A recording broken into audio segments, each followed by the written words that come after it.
সব দিক থেকে বিপদ ঘনিয়ে আসছে দখলদার ইসরায়েলের ভাগ্যে। ফিলিস্তিনে গণহত্যা, নির্বিচার আগ্রাসন, আবার একের পর এক প্রতিরোধ সংগঠনগুলোর শীর্ষ নেতাদের হত্যা। ইসরায়েলের নিকৃষ্ট যুদ্ধ কৌশল এবার খোদ ইসরায়েলের ওপর ভারী পড়তে যাচ্ছে।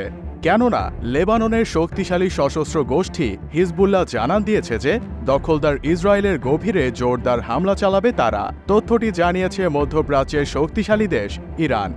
এছাড়াও ইরান ঘোষণা দিয়েছে যে এতদিন শুধুমাত্র সামরিক স্থাপনা লক্ষ্য করলেও এখন থেকে হিজবুল্লাহ সব জায়গায় হামলা চালাবে। গত বছরের ৭ অক্টোবর ফিলিস্তিনি স্বাধীনতাকামী গোষ্ঠী হামাস এবং জায়নবাদী ইসরায়েলি হানাদার বাহিনীর মধ্যে যুদ্ধ শুরু হয়। এরপরেই ৮ অক্টোবর থেকে ইসরায়েলি সীমান্তবর্তী এলাকা লক্ষ্য করে হামলা চালানো শুরু করে হিজবুল্লাহ। এখন পর্যন্ত ইসরায়েল এবং হিজবুল্লাহর মধ্যে প্রতিদিনই সংঘর্ষ হচ্ছে। তবে গত মঙ্গলবার লেবাননের রাজধানী বৈরুতে একটি জনবহুল এলাকায় ক্ষেপণাস্ত্র হামলা চালায় দখলদার ইসরায়েল।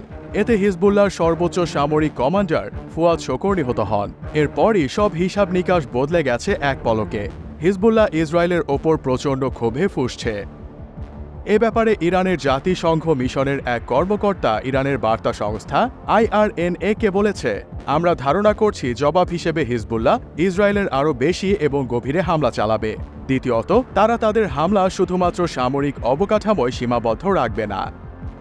মিশনের কর্মকর্তা আরও বলেছেন, হিজবুল্লাহ এবং ইসরায়েল একটি সীমা মেনে চলেছে, যার মধ্যে রয়েছে হামলা সীমান্ত এলাকা এবং সামরিক অবকাঠামোয় সীমাবদ্ধ রাখা। কিন্তু বৈরুতে হামলা হিজবুল্লাহকে সেই সীমা লঙ্ঘন করতে বাধ্য করবে।